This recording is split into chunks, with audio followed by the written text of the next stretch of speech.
ಕೋಲಾರ ಜಿಲ್ಲೆ ಶ್ರೀನಿವಾಸಪುರದಲ್ಲಿ ರೈತರ ಗೋಳು ಕೇಳೋರಿಲ್ಲದಂತಾಗಿದೆ. ಜಿಲ್ಲೆಯ 6 ತಾಲೂಕುಗಳಲ್ಲಿ ಶ್ರೀನಿವಾಸಪುರ ತಾಲೂಕು ಕೂಡ ಒಂದು. ಸುಮಾರು 6 ತಿಂಗಳ ಕಾಲ ಈ ಭಾಗದ ಜನರು ಮನೆಗಳನ್ನ ಬಿಟ್ಟು ಮಾವಿನ ತೋಟಗಳಲ್ಲಿ ಜೀವನ ಕಳೀತಾರೆ.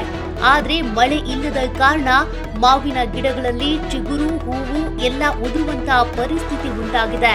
ಆದ್ರೆ ಇದನ್ನೆಲ್ಲ ನಿಭಾಯಿಸಿ ಫಸಲು ಕೈಗೆ ಬಂದ ಮೇಲೆ ಸರಿಯಾದ ರಫ್ತು ನಮಗೆ ಸಿಗ್ತಾ ಇಲ್ಲ ಅಂತ, ಸರಿಯಾದ ಬೇಡಿಕೆ ಕೂಡ ಸಿಗ್ತಿಲ್ಲ ಅನ್ನೋದು ಇಲ್ಲಿನ ರೈತರ ಮನದಲ್ಲಿ ನಿರಾಸೆಯನ್ನ ಮೂಡಿಸಿದೆ. ಸರ್, ಮೊದಲನೇದಾಗಿ ನಮಸ್ಕಾರ. ನೀವು ಸಂಪೂರ್ಣ ನ್ಯೂಸಿಂದ ಬೇರೆ ಯಾರು ತಲೆ ಕೆಡಿಸ್ಕೊದಿರೋ ಇರೋ ಟೈಮಲ್ಲಿ ನೀವಾದರೂ ನಮಗೋಸ್ಕರ ಬಂದಿದ್ದೀರಾ. ಈ ನಮ್ಮ ಕಷ್ಟನ ಬೇರೆ ಜನರ ತನಕ ಮುಟ್ಟೋಣ, ತೋರಿಸೋಣ, ಏನು ಕಷ್ಟ ಪಡ್ತಾ ಇದ್ದಾರೆ ಅಂತ ತೋರಿಸೋದಕ್ಕೆ ನೀವಾದರೂ ಬಂದಿದ್ದೀರಾ. ನಾನು ಒಬ್ಬ ಸಣ್ಣ ಪುಟ್ಟ ರೈತ ಆಗಿ ನಿಮ್ಮ ಹತ್ರ ಕೇಳ್ಕೊತೀನಿ, ಕೈ ಮುಗಿದು ಬೇಡ್ಕೊತೀನಿ. ನಾವು ಎಷ್ಟೇ ಬೆಳೆ ಬೆಳೆದ್ರೂ ನಮಗೆ ನಿಗದಿಪಡಿಸ್ತಕ್ಕಂಥ ಬೆಲೆ ಸಿಗ್ತಾ ಇಲ್ಲ. ಇದಕ್ಕೆ ನಾವು ಎಲ್ಲ ಸೇರಿ ಇದಕ್ಕೆ ಸಂಬಂಧಪಟ್ಟ ರೈತರಿಗೆ ಆಗಲಿ ದೊಡ್ಡ ಅಧಿಕಾರಿಗಳಿಗಾಗಲಿ ನಾವು ಮನವಿನ ಮುಟ್ಟಿ ಈ ಸತಿ ಆದರೂ ಕಳೆದ ವರ್ಷ ನಮಗೇನು ಬೆಲೆಗಳೇ ಸಿಕ್ಕಿಲ್ಲ. ಕೇವಲ 4 ರೂಪಾಯಿ ಕೆಜಿ ಥರ ಸರ್ಕಾರದಿಂದ ನಿಗದಿಪಡಿಸಿ ನಮ್ಗೆ ಕೊಟ್ಟಿದ್ದರು. ಅದು ಅನುದಾನ ಥರ ಕೊಟ್ಟಿದ್ದರು. ಬಟ್ ನಮಗೇನು ಅದು ಅವಶ್ಯಕತೆ ಇರೋದಿಲ್ಲ. ನಾವು ಬೆಳೆದಿರೋ ಬೆಳೆಗೆ ನೀವು ಕರೆಕ್ಟಾಗಿ ಒಂದು ನಿಗದಿಪಡಿಸಿ ಬೆಲೆನ ಕೊಟ್ಟರೆ ನಾವು ತುಂಬ ತೃಪ್ತಿಕರವಾಗಿರ್ತೀವಿ. ಈ ರೀತಿ ಹೇಳ್ತಾ ನಾನೊಂದು ಮಾತನ್ನು ನಿಮ್ಗಿನ್ನ ಎಷ್ಟೋ ಔಷಧಿಗಳು ಹೊಡಿತೀವಿ ನಾವು. ಪ್ರಪಂಚದ ಪ್ರಸಿದ್ಧ ಅಂತ ಹೇಳ್ಕೊಂಡು ಬರ್ತಾಯಿದ್ದಾರೆ. ಇದು ಬರೀ ಬೋರ್ಡ್ಗೆ ಮಾತ್ರ ಸೀಮಿತ ಅಷ್ಟೇ. ಯಾವುದೇ ಕಾರಣಕ್ಕೂ ಇದು ನಮಗೆ ರೈತರಿಗೆ ಸಂಬಂಧಪಟ್ಟಂಗೆ ಸೀಮಿತನೇ ಇಲ್ಲ. ಬರೀ ಬೋರ್ಡ್ ಅಂತ ತೋರಿಸ್ಕೊಂಡು ಬರ್ತಾಯಿದ್ದೀರಿ ಪ್ರಸಿದ್ಧ ಅಂತ. ನಮ್ಗೆ ಯಾವುದು ಬೆಲೆ ಸಿಗ್ತಾ ಇಲ್ಲ. ಅದಕ್ಕೆ ತುಂಬ ನಷ್ಟ ಅನುಭವಿಸ್ತಾ ಇದ್ದೀವಿ. ಕಳೆದ 4-5 ವರ್ಷದಿಂದಲೂ ನೋಡ್ತಾ ಇದ್ದೀವಿ, ಬೆಲೆನೇ ಬರ್ತಾ ಇಲ್ಲ. ಇದಕ್ಕೆ ಸಂಬಂಧಪಟ್ಟ ತೋಟಗಾರಿಕೆ ಇಲಾಖೆಯವರಾಗಿರ್ಬೋದು, ಇಲ್ಲ ಆಗಿರ್ಬೋದು, ಇಲ್ಲ ದೊಡ್ಡ ಯಾರೇ ಇರ್ಬೋದು, ಇದಕ್ಕೆ ಸಂಬಂಧಪಟ್ಟಂಗೆ ನಮಗೆ ರಫ್ತು ಮಾಡಬೇಕು. ಇದನ್ನು ಫಸ್ಟು ನಮ್ಗೆ ರಫ್ತು ಮಾಡಿದಿರ ಯಾವತ್ತು ನಿಲ್ಲಿಸ್ಬಿಡ್ತಾ ಇದ್ದೀರಾ, ಅದಕ್ಕೆ ನಮ್ಗೆ ರೇಟ್ ಸಿಗ್ತಾ ಇಲ್ಲ.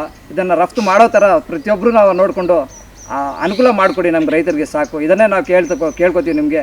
ಬೇರೆ ನಮಗೇನು ನಿಮ್ಮಿಂದ ಎಕ್ಸ್ಪೆಕ್ಟ್ ಮಾಡಲ್ಲ ನಾವು. ಶ್ರೀನಿವಾಸಪುರ ತಾಲೂಕಿನಲ್ಲಿ ಸಾವಿರಾರು ಎಕರೆಗಳನ್ನ ಹೊಂದಿರತಕ್ಕಂತಹ ಸಾವಿರಾರು ರೈತರಿದ್ದಾರೆ. ಕಳೆದ ಬಾರಿ ಬೀದಿಗೆ ಬಂದಿರುವುದು ತಾವೆಲ್ಲರೂ ಗಮನಿಸಿದ್ದೀರಾ. ಈ ಬಾರಿಯಾದ್ರೂ ಸರ್ಕಾರ ಈ ಭಾಗದ ರೈತರಿಗೆ ಸೂಕ್ತ ಬೆಂಬಲ ಬೆಲೆ ಕೊಟ್ಟು ನಮ್ಮ ಕಷ್ಟಕ್ಕೆ ಪ್ರತಿಫಲ ಸಿಗುವಂತ ಕಾರ್ಯ ಮಾಡಬೇಕು ಅಂತ ಸರ್ಕಾರಕ್ಕೆ ರೈತರು ಮನವಿ ಮಾಡಿದ್ದಾರೆ. ಕರ್ನಾಟಕದಲ್ಲಿ ಅತ್ಯಂತ ಹೆಚ್ಚಿನ ಮಾವು ಉತ್ಪಾದನೆ ಆಗುವಂತ ಸ್ಥಳ ಯಾವುದಾದ್ರೂ ಇದ್ರೆ ಅದು ಕೋಲಾರ ಜಿಲ್ಲೆ ಶ್ರೀನಿವಾಸಪುರ ತಾಲೂಕು ಮಾತ್ರ. ಆದ್ರೆ ನಮ್ಮ ಭಾರತ ದೇಶ ಬಿಟ್ಟು ಇತರೆ ದೇಶಗಳಿಗೂ ಕೂಡ ಇಲ್ಲಿಂದಾನೇ ಮಾವಿನ ಹಣ್ಣುಗಳು ಸರಬರಾಜು ಆಗ್ತಿವೆ. ಆದ್ರೆ ನಮ್ಗೆ ಈ ಬಾರಿಯಾದ್ರೂ ಬೇಡಿಕೆ ಇಟ್ಟು ನಮ್ಮ ರೈತರ ಕಷ್ಟಗಳನ್ನ ಪರಿಗಣಿಸಬೇಕು ಅಂತ ಸರ್ಕಾರಕ್ಕೆ ಒತ್ತಾಯಿಸಿದ್ದಾರೆ. ರೈತರ ಕಷ್ಟ ನಷ್ಟ ಏನು, ಇವರ ಸಮಸ್ಯೆ ಇನ್ನಷ್ಟು ಏನು, ಪ್ರಮುಖ ಬೇಡಿಕೆ ಏನು ಅನ್ನೋ ಡೀಟೇಲ್ಸ್ ಇಲ್ಲಿದೆ. ಮೀಡಿಯಾ ಮಿತ್ರರಿಗೆ ನಮ್ಮ ಹೆಸರು ಯೋಗಾನಂದ ರೆಡ್ಡಿ JS ಗೊಟ್ಟಿಕುಂಟೆ. ಸಣ್ಣ ರೈತನಾಗಿ ನಮ್ಮ ಮೀಡಿಯಾ ಮಿತ್ರರು ನಮ್ಮ ಮಾವಿನ ಬೆಳೆಯ ಬಗ್ಗೆ ವಿಚಾರಿಸಲು ನಮ್ಮ ಗ್ರಾಮಕ್ಕೆ ಬಂದಿರೋದಕ್ಕೆ ನಮ್ಮನ್ನು ಸಲಹೆ ಕೇಳಿದ್ರು. ಆ ವಿಷಯ ಬಗ್ಗೆ ಒಂದು ನಮ್ಮ ಇಚ್ಛೆಯನ್ನು ಹೇಳೋದಕ್ಕೆ ಇಷ್ಟಪಡ್ತೀನಿ. ಕಳೆದ ವರ್ಷ ಮಾವಿನ ಹಣ್ಣು ತುಂಬ ಹದಗೆಟ್ಟೋಯಿತು. ಅದು ಪ್ರಪಂಚಾದ್ಯಂತ ಎಲ್ಲರಿಗೂ ಗೊತ್ತಿರೋ ವಿಷಯನೇ.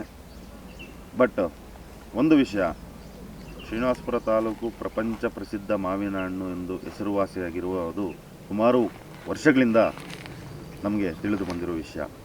ಬಟ್ ಆಗಿರೋ ವಿಷಯ ಸಂದರ್ಭದಲ್ಲಿ ಈಗಿನ ಕಾಲದಲ್ಲಿ ಹಿಂದಿನ ವರ್ಷ ಮಾವಿನ ಹಣ್ಣು ಯಾಕೆ ಈ ಸ್ಥಿತಿಗೆ ಬಂತು ಅಂತ ನಮ್ಮ ಎಲ್ಲರಿಗೂ ಗೊತ್ತಿರೋದು ವಿಷಯನೇ. ಬಟ್ ಅದಕ್ಕೆ ಕಾರಣ ಯಾರು? ಒಬ್ಬ ರಾಜಕೀಯ ವ್ಯಕ್ತಿ ಆಗಿರ್ಬೋದು, ಒಬ್ಬ ನಾವೇ ರೈತರಾಗಿರ್ಬೋದು, ಸಾಮಾನ್ಯ ವ್ಯಕ್ತಿಯಿಂದ ಹಿಡಿದು ಅದಕ್ಕೆ ಯಾರು ಸಂಬಂಧಪಟ್ಟಿರೋರು, ಏನಕ್ಕೋಸ್ಕರ ಹಿಂಗಾಗ್ತಾ ಇದೆ? ಎಕ್ಸ್ಪೋರ್ಟ್ ಹೋಗ್ತಾ ಇರುವಂಥ ಮಾವಿನ ಹಣ್ಣು ನಮ್ಮ ತಾಲೂಕಿಂದ ಪ್ರಪಂಚಾದ್ಯಂತಕ್ಕೆ ಇವತ್ತು ಈ ಸ್ಥಿತಿಗೆ ಬಂದಿದೆ ಅಂದರೆ ಕಾರಣ ಏನು? ಅದು ನಮಗೆ ನಾವೇ ಕ್ವಶನ್ ಹಾಕ್ಕೋಬೇಕು. ಆನ್ಸರ್ ನಮ್ಮ ಹತ್ರನೇ ಇರುತ್ತೆ. ಮುಂದಿನ ವರ್ಷ ರೈತರಿಗೆ ಕಳೆದ ವರ್ಷ ಸುಮಾರು ಜನ ಪ್ರಾಣಾಪಾಯ ಕಳ್ಕೊಂಡ್ರು, ಸೂಸೈಡ್ ಮಾಡಿಕೊಂಡ್ರು. ಮಾವಿನ ಹಣ್ಣು ತಗೊಂಡಿರೋ ತೋಟಗಳ ಮೇಲೆ ಬೈಯರ್ಗಳು ಹಾಳಾಗೋದ್ರು. 4 ರೂಪಾಯಿ ಕೆಜಿಗೆ, ಒಂದು ಕೆಜಿಗೆ 4 ರೂಪಾಯಿ ಸರ್ಕಾರದಿಂದ ಒಂದು ಅನುದಾನ ನೀಡಿದ್ರು. ಬಟ್ ಆ ಅನುದಾನ ನೀಡಿದ್ರೆ ರೈತರಿಗೆ ಯಾವುದೇ ಅನುಕೂಲ ಆಗುವುದಿಲ್ಲ. ರೈತರಿಗೆ ಕಷ್ಟಪಟ್ಟು ಬೆವರಿಸಿರಿಸಿ ಒಂದು ಕೃಷಿ ಮಾರುಕಟ್ಟೆಯಲ್ಲಿ ಅಲ್ಲಿ ಕಷ್ಟಪಟ್ಟು ಹಗಲು ರಾತ್ರಿ ಕಾವಲು ಕಾತು ಆ ದುಡ್ಡು ತೊಗೊಂಬರ್ತಾರೆ ನೋಡು, ಅದರಲ್ಲಿರೋ ತೃಪ್ತಿ ಸಂತೃಪ್ತಿ ಬೇರೆ ಯಾವುದರಲ್ಲೂ ನೀನು ಎತ್ಕೊಂಬಂದು 1 ಕೋಟಿ ಸುರಿದ್ರು ರೈತನಿಗೆ ಸಿಗೋದಿಲ್ಲ ಸರ್. ಇದು ಖಂಡಿತವಾಗೂ ಹೇಳ್ತೀನಿ.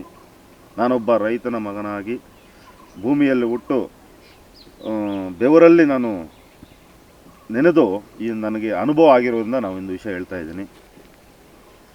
ಮುಂದಿನ ಇವಾಗ ಬೆಳೆ ಚೆನ್ನಾಗಿದೆ, ಹೂವು ಚೆನ್ನಾಗಿದೆ, ಇದಕ್ಕೆ ಇವಾಗ ಮಳೆ ಬರಬೇಕಾಗಿತ್ತು, ಬರ್ತಾ ಇಲ್ಲ. ಹೂವು ಎಷ್ಟು ಡ್ರಾಪ್ ಆಗುತ್ತೋ ಗೊತ್ತಾಗಲ್ಲ. ನಮಗೆ ಫಸಲು ಎಷ್ಟು ಸಿಗುತ್ತೋ ಸಿಗೋದನ್ನು ಉಳಿಸ್ಕೊಂಡು ಹೋಗ್ತೀವಿ, ಅದು ರೈತರ ಜವಾಬ್ದಾರಿ.